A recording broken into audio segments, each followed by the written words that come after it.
And this video will be a little shorty from Zero Hedge again. This is, again, I know I just got done saying this in my last video as I ended it. Get into these cryptos, make some money, get out of debt, do it quickly, get in and out, whatever you gotta do.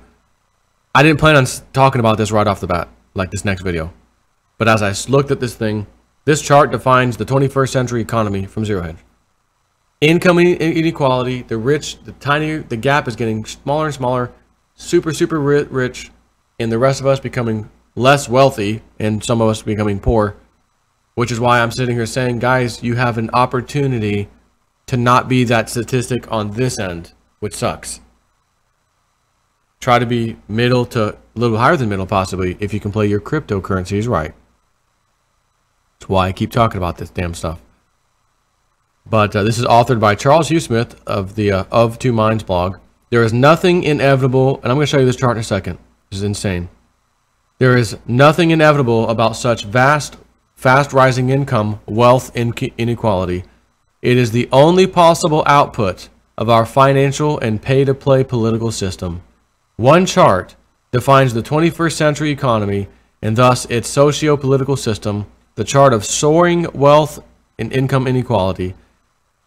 This chart doesn't show a modest widening. Let me just pull it up while I talk. Doesn't show a modest widening in the gap between the super wealthy, which is the top 1/100th of 1%, and everyone else.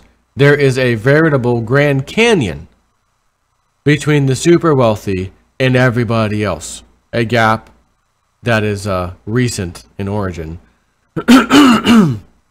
So, notice the majority of all income growth now accrues to the very apex of the wealth power pyramid. This is not mere chance. It is the only possible output of our financial system. This is stunning indictment of our socio-political system, for this sort of fast increasing concentration of income, wealth, and power in the hands of the very few at the top can only occur in a financial political system which is optimized to concentrate income, wealth, and power at the top of the apex. Look at the growth. 1980, here we are now. Again, lower income households had the highest growth in 1980. Now the super wealthy garner virtually all the income growth. This is, it's not unbelievable, it's really believable. But when you look at it, your instant reaction is, oh my God, this is unfreaking believable. Well-meaning conventional economists have identified a number of structural causes of rising wealth, income inequality, dynamics that I've often discussed here over the past decade. Number one, global wage arbitrage resulting from the commodification of labor, aka globalization. Two, a winner takes most power law distribution of the gains reaped from the new technologies and markets. Number three, a widening mismatch between the skills of the workforce and the needs of a rapidly changing economy. Number four, the concentration of capital gains in assets such as high-end real estate, stocks, and bonds that are owned almost exclusively by the top 10% of households. Number five, the long-term stagnation productivity. Number six, the secular decline in the percentage of the economy that flows to wages and salaries. While each of these is real, the elephant in the room few are willing to mention, much less discuss, is financialization, the siphoning off of most of the economy's gains by those few with the power to borrow and leverage vast sums of capital to buy income streams, a dynamic that greatly enriches the rentier class, which has unique access to central bank and private sector bank credit and leverage.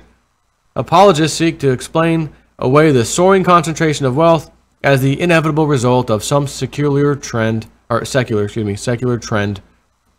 that we're powerless to rein in, as if the process that drives this concentration of wealth and power wasn't political and financial.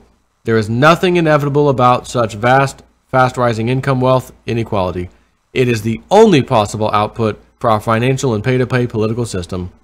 Policy tweaks such as tax reform are mere public relations ploys.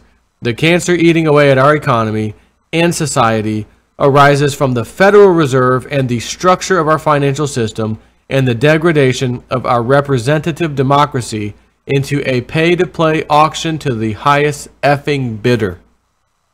Good day, sir. You're a crook. There are scandals. They're enriching themselves. I said good day, sir.